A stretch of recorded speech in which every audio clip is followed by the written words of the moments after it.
Tschüss! Okay guys, now it's time to teleport ourselves into a world of sparkles and rainbows in Lovely Planet.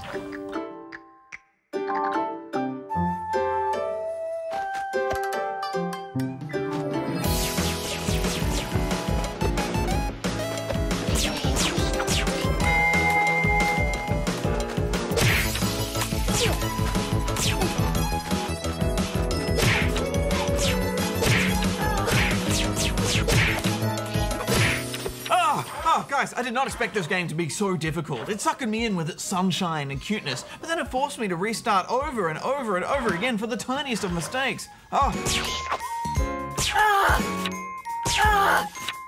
Well, Bajo, they do say not to judge a book by its cover. Oh, Darren, this clearly isn't a book. It's a video game, so I don't think that really applies here. It's a figure of speech, Bajo. I'll explain how idioms work to you later. But Lovely Planet is a very difficult game.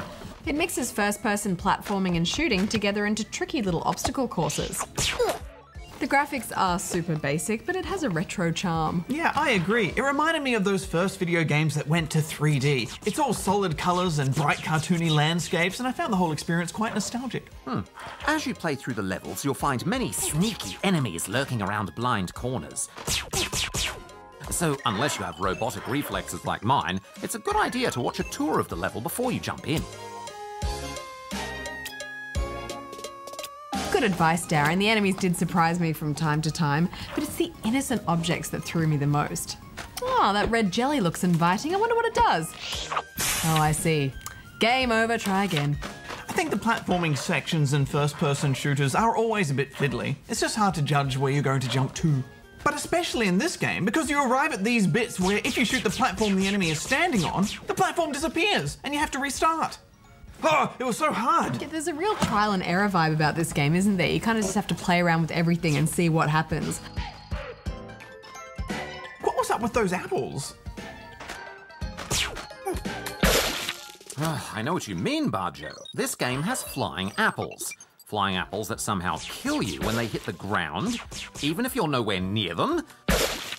If the apples don't want to splatter, they shouldn't launch themselves into the air. It's all very illogical. Well, maybe the game's just trying to be a little bit quirky. Illogical! Illogical! All right, calm down, Darren.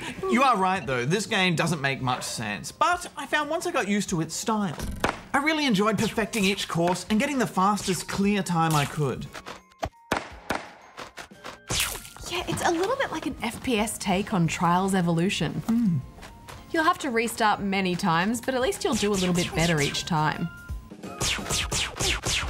So, what are you giving it, Bajo? Well, I think this game is at its best when you're stringing tricky shots together, but I wasn't completely sold on the platforming, so I'm going to give it 6. I liked the concept, but it just didn't hold me for very long, so I'm giving it 6.5. Right, now it's time for me to go and report on the Darren Report. Oh, okay. Bye, Darren. Off I go! I do enjoy his reports. Yeah, me too.